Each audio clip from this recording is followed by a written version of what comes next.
So they sort of did this. So I'm just using the space for now to do the meeting. Okay, cool. Cool. So I guess without further ado, are you ready though? Are you ready to Yeah, start? 100%. Cool, cool. Let me just mute my phone. And then yeah. So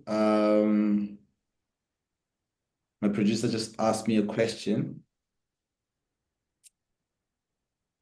But while I'm getting to that, let me just start with an introduction. So, ladies and gentlemen, thank you so much for joining us today with our first episode of the webinar series. Thank you to our guest, Tutaleni, for taking this opportunity to meet with us. I know you're a very busy man, very busy, successful, handsome man. You see, I'm also growing a mustache. But yeah, thank you so much for taking the time to meet with us. Thank you to the audience for joining us today. This is first of SpaceSalad webinar, and this is something that we're trying to grow and do, where we want to shed light on the gaming industry and the professionals that are behind our growing industry. So, without further ado, let me get to it. So, I'm going to start with the introduction. You're probably wondering who is the man in front right now. So, Tutaleni Ilonga is a multi-talented Namibian entrepreneur, game designer, project manager, content creator with a mission to grow the game development industry in Namibia and promote Namibian culture globally. He's the CEO of Tura Life Entertainment, aka TL Entertainment, a tech company founded in October 2019, which focuses on creating games, comics, and events that showcase Namibian heritage. Additionally, he co-founded Edu Game Namibia, an initiative that teaches young Namibians game development skills to foster creativity and problem solving. Mr. Ilonga is recognized as the first Namibian to host a global game jam, which is a real big deal. Congratulations on that. And a game jam plus event in the country, marking him as a trailblazer in the local gaming scene. Some of the things that we're gonna explore today is his career highlights from early career shift, from studying boilermaking and welding, which I'm really interested to hear about that. Um, Starting Tura Life Entertainment, Educame Namibia, how he co-founded it with his business partner Vogan, game jams, film and culture, as well as his footprint in the gaming industry, his international recognition that he has been getting. So without further ado, give a warm welcome to our guest speaker today. Show of hands, the emojis. Thank you so much. Yeah. Take it away.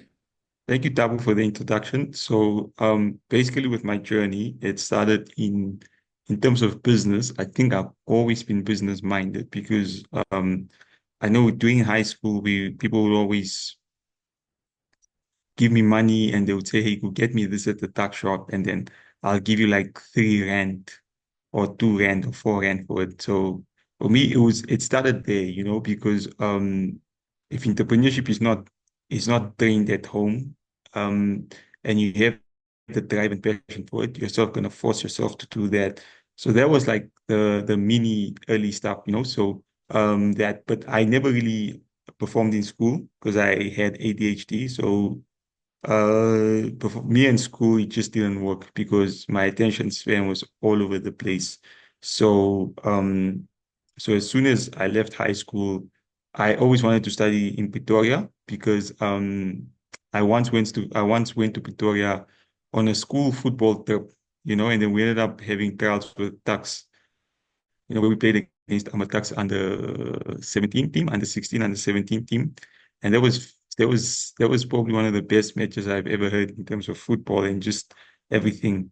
But it didn't work out. But that was like it would expose me to South Africa because I was already exposed to South Africa because for a year I used to stay in Oranjemund, which is just like an hour's drive away into South Africa, into Alexander Bay and Springbok. So I'm very diverse with the culture. So when I moved to obviously when I went to Pretoria, it was for me, it was the best time to be in Joburg. I always say this, the best time to be in South Africa is around 1990 to 2016, because that's when the culture was in full, in full scale market, because when we went there at a time where DJ Kent, Euphonic, Julian Gomez, the Soul Candy Fiesta, that's when it was a thing. So I felt like not going to Joburg or Pretoria or South Africa during after that time I went to Pretoria wa- was a huge miss.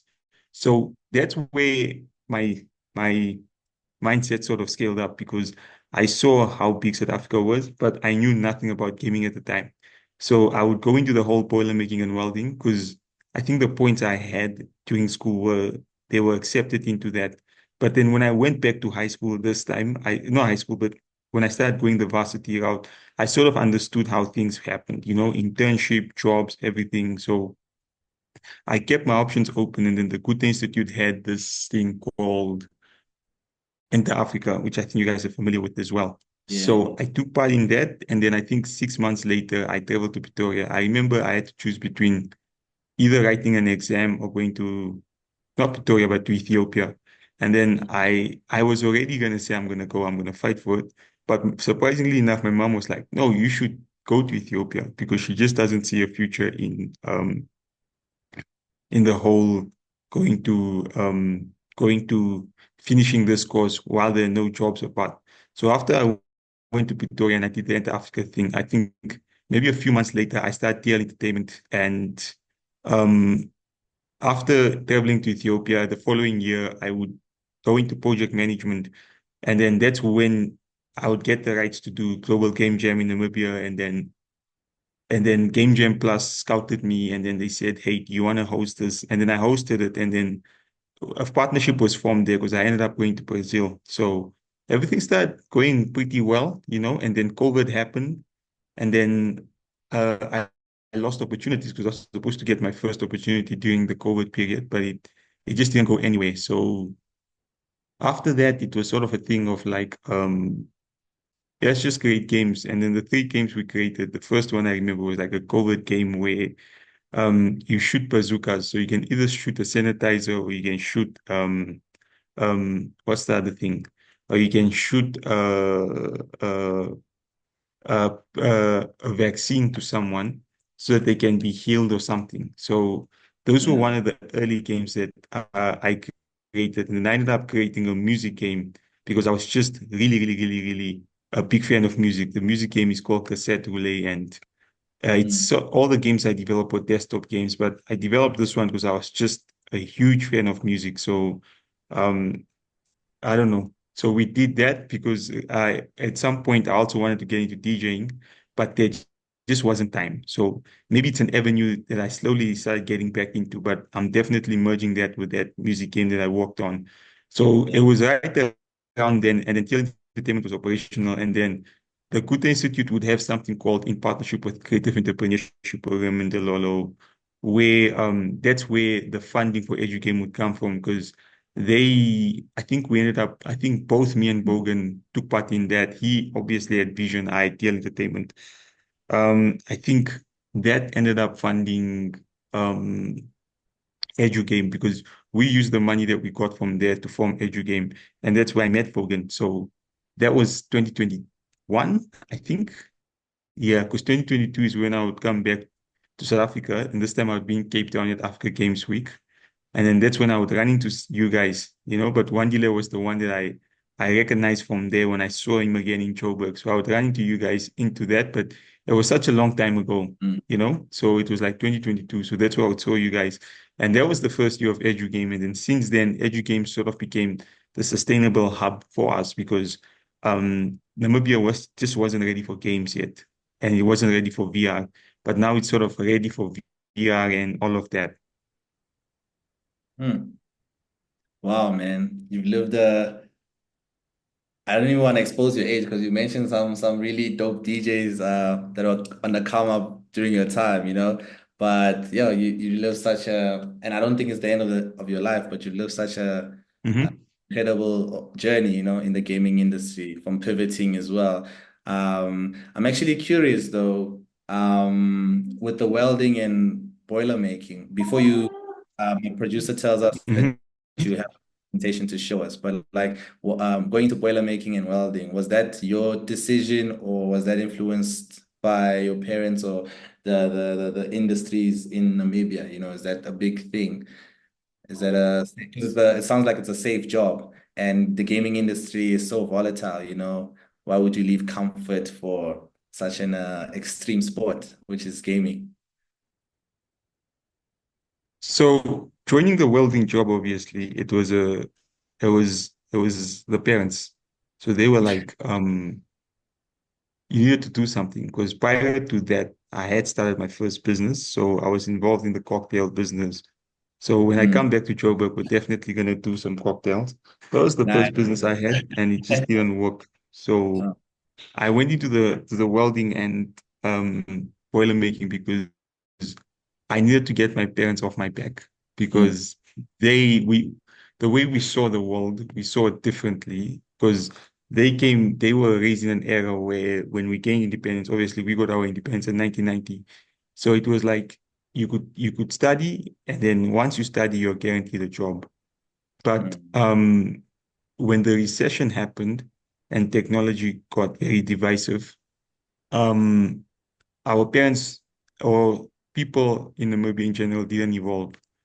So because they didn't evolve and there was entrepreneurship skills, if you got a job, if you study and you get a degree, the chances of you getting a job are very, I'll say 10%, 10, mm, 15, 20% compared to back then. Back mm, then, you could have like an 80% chance of getting a job immediately. But mm, because technology evolved, so even me going to study the boiler making and welding, I kind of knew within myself this is not something that I'm gonna do in the long run. It's just to save up, or it's just to save up time, or to keep mm. my parents off my back while I'm formulating my other plan.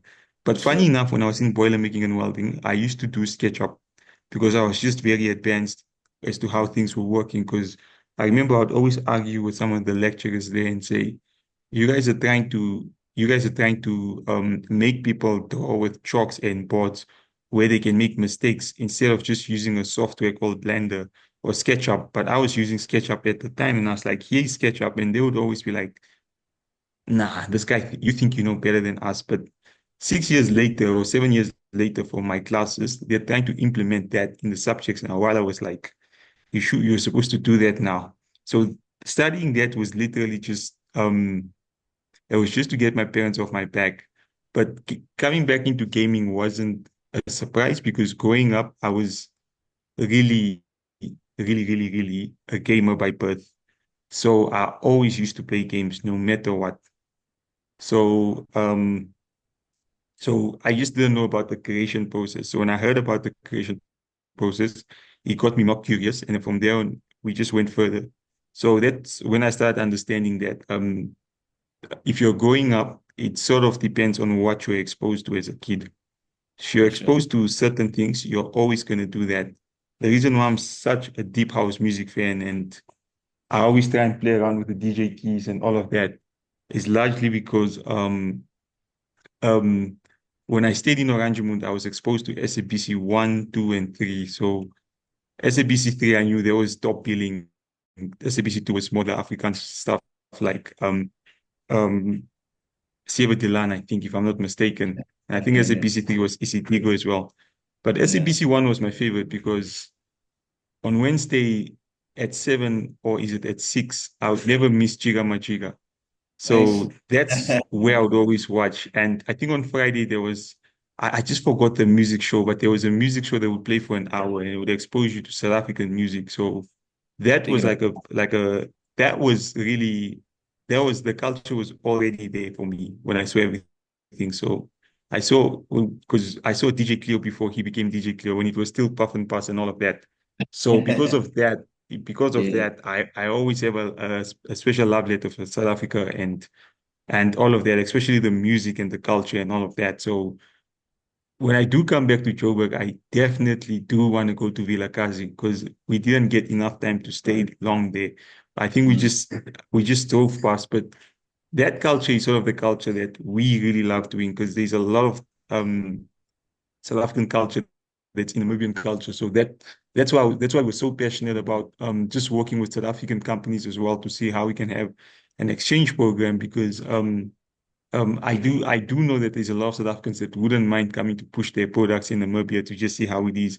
And obviously there are Namibians that would love to go to South Africa and just push their business product and get to the market field there as well and help both companies grow or countries. For sure. No, man. Definitely. We appreciate the love and support, man. And yeah, when you this side, you know where to find me. I'll definitely show you around. We'll take you to Villagaz, we'll have fun. But my producer tells Yeah. me that you have a presentation that you prepared for us. So I was thinking if you could just present that to us right now and just show more visuals of the amazing work that you've been doing in your Okay. career. Let me just see the presentation. I just have to find it quickly and just make sure that I have it on board. Um, And thank you so much to the audience hmm, for being here. Again, if you have any questions, please leave them in the chat. We'll make sure that Tutaleni answers them. It could be anything, obviously specifically to gaming, but if you have like questions about Namibia, maybe a playlist, I know we have Kent fans in the house. But yeah, let me know in the chats what would you like to ask to Delaney, and yeah, we'll make sure that the questions are yeah, answered. yeah, no problem. Thank you for that.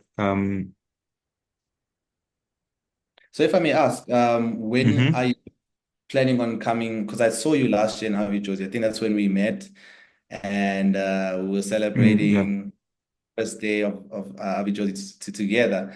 When are you planning on coming back to South Africa? I'm not sure yet. I'm really Mm, not sure. I don't have a date at the moment because there's so much that's happening on the ground. But I think maybe towards the second half of the year, but there's a slight chance that I still might make it in the first half of this year to just do something and see what we do, what we can obviously push on the ground. But right now, I would say in the second half of the year, that's when it makes more sense that I might actually come there. yeah, and the weather's a lot better too. Yeah. Nah, So I'm definitely. just I'm just trying to download um my presentation Okay. uh because it's taking a bit of a while now. Um, Let me just use a different browser. Then I'll have it up here because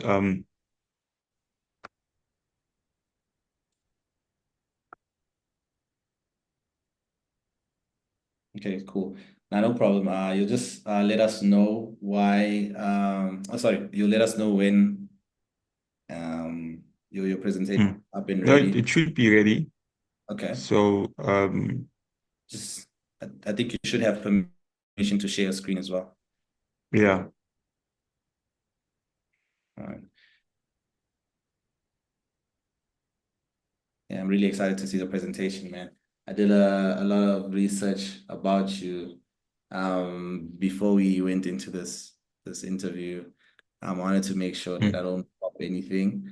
But I think the first time I heard of you was at Enter Africa. I was also a participant in that whole program with the Goethe. Shout out to the Goethe. Okay. Yeah. I don't know. I think I met a lot of people, and I think I was really young back then. I had a lot of energy, so we probably engaged, but um I don't know, like your first experience or encounter of me, how was that? The experience actually. But well, let's Yeah. put that aside. I see your presentation is up. So Yeah. yeah, please go So through it. And then yeah. so this was sort of like a mixing gaming with education. Why the movie is not a sustainable environment for teaching and gaming. So this was something that I did, obviously, um, which was just something I wanted to touch on.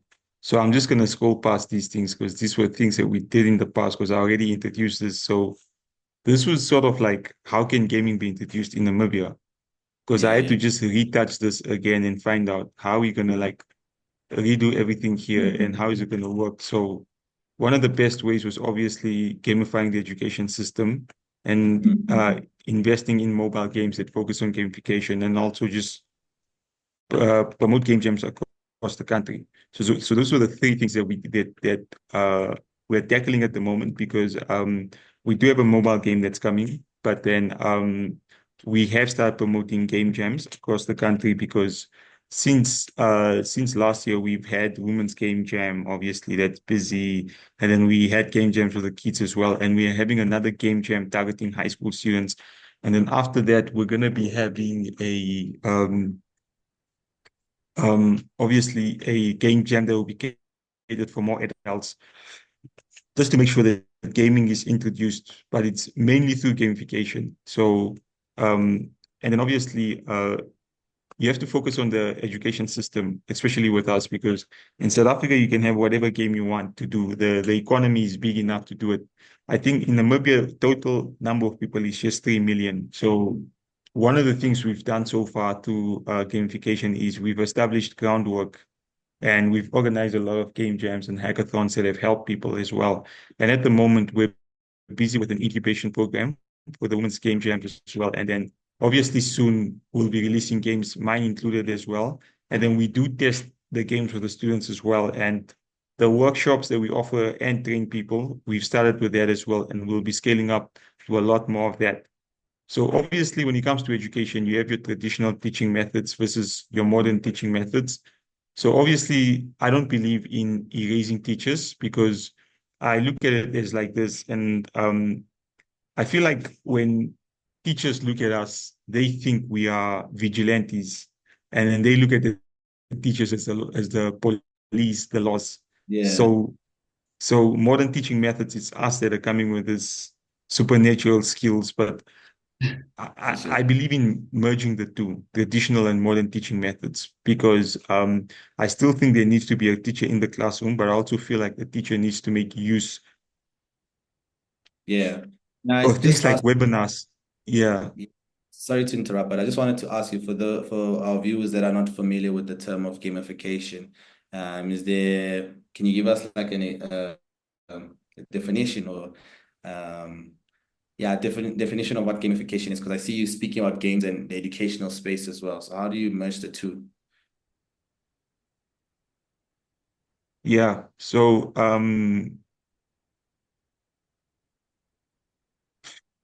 gamification is using games to solve issues around you. So the idea why gamification is like a deconstruction of games, because if you think of games, I mean, I think of Vice City and FIFA, but within that, there's also gamification implemented. Mm. Because Vice City, for example, eh, it's not directly, but it also teaches you that you need to have money, you need to buy property, and those sort of things. And then obviously with FIFA, it's sort of it sort of teaches the career mode stuff, managing team, managing finances, contracts, keeping players happy. It also incorporates a bit of gamification. But the best example for gamification is always Monopoly, because you use Monopoly to buy property, and Monopoly is actually something that can be used to teach students how to study accounting and how to study business. So Mm. just to explain that as well. Okay. So obviously the benefits of gamifying the education system is it it enhances it provides an advanced excellence of engagement. So the engagement is extremely high if you gamify education, and it attaches education to the real world as well, and it provides an instant feedback and reinforcements, and students will be hooked into learning once they learn through gamification. Mm. So those are like some of the benefits that are there, obviously. And obviously, the history of gamification is that in 2012, they predicted that 2,000 organizations will at least have one gamified application. And they said that this is a 5.5 billion industry. So gamification does have a role to play. And I think if you're in a country like Namibia, where they're not where they're still old school with their way of thinking, I think gamification is your best course of action because that's where they're really going to push towards it for companies. If someone can learn about my product through gamification, why not push for that? And obviously, the successful apps that I know of, I think everyone does know Duolingo, so that's one of the most successful apps as well. And then obviously, because Duolingo is a $700 million business, and it's an app that literally teaches you languages. Mm. So gamification can be profitable. It can really be profitable because um if you look at Candy Crush and Worldly, they've become gateways for Western culture. Candy Crush is now competing with Sims and Grand Theft Auto, but I'm not sure how accurate is that because Grand Theft Auto is just very big, you know? Um, so no, so yeah, and Africa's gaming industry generated 590 million USD, but this was in 2020. So it must have, no, 2021. So since then, it must have made a lot of money in terms of how much money it has been able to get. So Namibia is not sustainable for tech and gaming, but I think that's starting to change. I still do believe it's not sustainable only because people still don't understand what gamification is. The people that understand what gamification is are sort of like the kids, whereas in Yeah. the adults, they don't understand it.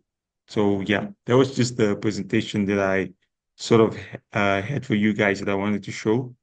So yeah. Yeah, so thank you so much for that presentation. It was really insightful. And I think the challenges that you're facing in Namibia are challenges that are similar to us in South Africa, because we also started carving a path in gamification and, doing service work for marketing agencies and marketing agency, also in the educational space. And the Mhm. biggest challenge always faced was education around gamification.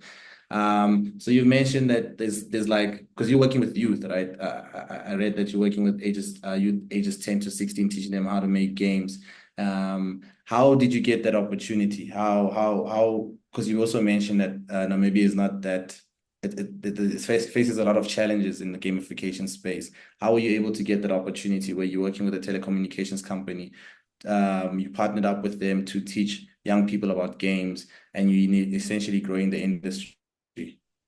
Yeah. So what happened with that was I reached out to one of the telecommunications companies in Namibia, obviously, and then they agreed to provide us a space where we could teach kids how to create their own games. So they gave it to us since, and that really helped the startup grow, and it helped us just navigate and show people what's there to do because we are more focused on results based. We're results-based learning. So we are more keen on making sure that there's results to what we do as to what we aren't doing. So if you guys were to ever fly here and I'll show you my students, they're likely going to show you how to create something in Blender in 5 or 10 minutes or how to create something in Unity because that's how we train them because that's where we sort of started with them because we decided to just offer this as a program first, but now it's actually an innovation hub because now we're working with different businesses and different stuff like that. Because the kids are always your best weapon to have if you're doing something within this range. Yeah, true, true. And I think just to follow up on the kids' conversation, so we had a question from Alexia. She unfortunately Mhm. left. Yeah. She asked, how do you deal with the chocolate-covered broccoli phenomenon? How do you make boring content fun without just adding fun and cute visuals? And how do you avoid something that looks fun but isn't rewarding to play? That was a question from. Um, so I think today's generation is very visual. Mm, So they pay more attention on what's presented to them visually than compared to what's in a book. So one of the things I learned in my early thing is that when I do my presentations, whether it's for older students or young students, I always make sure that the content aligns with the topic that's being spoken of so that they can feel it. But what I also do is I do throw challenges along the way so that when they do come to a class, when you do want to do something, you're challenged at your utmost best. So I make them sort of feel challenged so that they know that, oh, I have to compete for this now. Okay, I look forward to coming to this.